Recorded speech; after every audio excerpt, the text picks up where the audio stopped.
Hi there, welcome to my views and news to know stories. Firstly, drone strikes continuing in the Amhara region.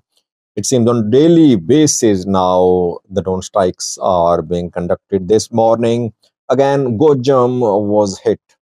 What was the target? Where was this drone strike conducted? In the Gojjam zone of the Amhara region. Secondly, viewers, Rapid Support Forces RSF in Sudan are retaliating. They accused Egypt of conducting direct airstrikes on RSF in Sudan, and now they're trying to fight back by blocking the movement of exports from Sudan to Egypt. A detailed look at this important development in Sudan. Let's start from the Amhara region of Ethiopia, viewers, where it seems that now almost on daily basis, drone strikes are being conducted. Did a video yesterday too. I told you about the use of drones, bombers, and gunship helicopters by the Ethiopian military. Ethiopian Air Force is fully involved in this new offensive on Fano. This new offensive on Fano is different from previous offensives. Why? Because in this offensive, a huge air campaign is involved. And no one is saying a word about these drone and airstrikes. How many people are dying? What was the target? Any collateral damage? Any civilian deaths? Military totally silent. Government not saying a word. Profano sources says civilians are dying. While military, whenever it speaks, it says no civilian casualties in strikes. Rather, Fano fighters are being hit. But military has decided it doesn't want to capture, detain Fano. It wants to kill as many Fano as it can. That is why this is a decisive operation, I think, against Fano, because if somehow Fano groups manage to withstand, to repel this new offensive, maybe they could come out with a greater counter force to march towards main cities in the Amharian. But they're being tested. Drones, if you remember, stopped the advance of Tigray fighters in 2021. They were in Shoa. They were in Oromia's special zone. They had stuck an alliance with Ola. They were dreaming of reaching Addis Ababa, and then you saw what happened. Their artillery pieces, their tanks were hit in precise drone strikes, and it became almost impossible for them to advance. They had to retreat to Tigray. In Amhara, Fanos are not equipped with heavy weapons. Losses they are suffering in the strikes are human losses. Their fighters are dying, so it can definitely demoralize them. In terms of weaponry, they're not suffering any major losses. TDF suffered both losses, losses of weapons, losses of manpower. Fano has no shortage of manpower, but definitely if human losses increase, Fano could find it difficult to continue its resistance. Let's see. This morning, Mota was hit.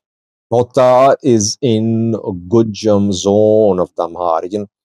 Kontar is the name of the Kabyle where this drone strike was conducted this morning. What was the target? A health center in the area was hit. Sometimes schools are hit, sometimes health centers are hit. Does it mean that the military is deliberately hitting civilian facilities? Well, some of these schools, health centers are being used by Fano as their camps. Military is also using some government buildings as their camps, as its camps. Because the local governments have collapsed in most parts of the Amhara region. It's not that there are fully functional governments on Wareda zonal level. There is basically a collapse. Armed groups in charge, so they are using buildings for their purposes, for their use. Schools, health centers are being targeted because they're being used by Fano to take refuge or to launch their operations from these places. Fano fighters were the target. They are reportedly, it is being reported that they managed to escape the health center before the strike was conducted.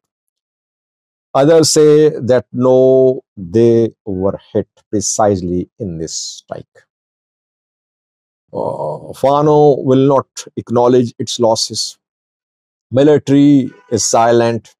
Government is silent. So you'll see only stories about the losses and gains, but only confirmation is that drone strike was conducted in Mota today in Gojjam.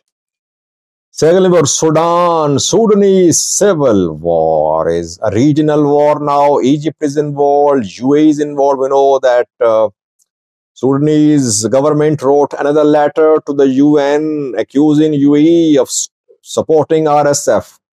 UAE accused Sudanese military of launching air strikes on UAE ambassador's residence in Khartoum. And UAE planes are providing logistical support to RSF through Nayala airport. Again, their airstrikes are being conducted by Sudanese military. So UAE fully involved. Egypt is involved in support of the Sudanese military because 3 to 4 days ago, Hamdan Dagalo Hamati, RSF chief, in a statement directly accused Egypt that Egyptian military planes had conducted strikes on RSF positions in Sudan. Now, RSF is retaliating. RSF is blocking the movement of exports from Western Sudan, from Darfur to Northern Sudan.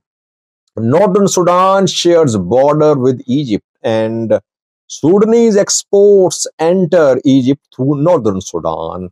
The agricultural produce from Western Sudan is being blocked by Rapid Support Force from moving towards Sudan-Egypt border. Blockage is being reported between Western Sudan and Central and Eastern Sudan as well. RSF are not letting any trucks, any vehicles carrying different commodities from Darfur to move towards Kordofan. Long queues of vehicles are being reported in Western Sudan. The vehicles are carrying different items, peanuts, other items like gum, gold is also exported reportedly, livestock as well. The local farmers and traders are in trouble because how will they survive if their produce is not allowed to leave Darfur? We're seeing a rise in prices of these commodities in Kordofan, in Eastern Sudan, and the commodities which enter Darfur from Kordofan, from Northern Sudan, are seeing a shortage. So there could be rise in prices of the commodities which enter Darfur from other parts of Sudan. RSF is retaliating. It says it will block all export of materials from Western Sudan to Egypt. But people will suffer. It seems they're already suffering. They're protesting. They're asking RSF to open this blockade. But the restrictions are still imposed. Dozens of trucks can be seen parked along main roads in Darfur, stopped from moving towards Sudan, Egypt. Thank you for watching.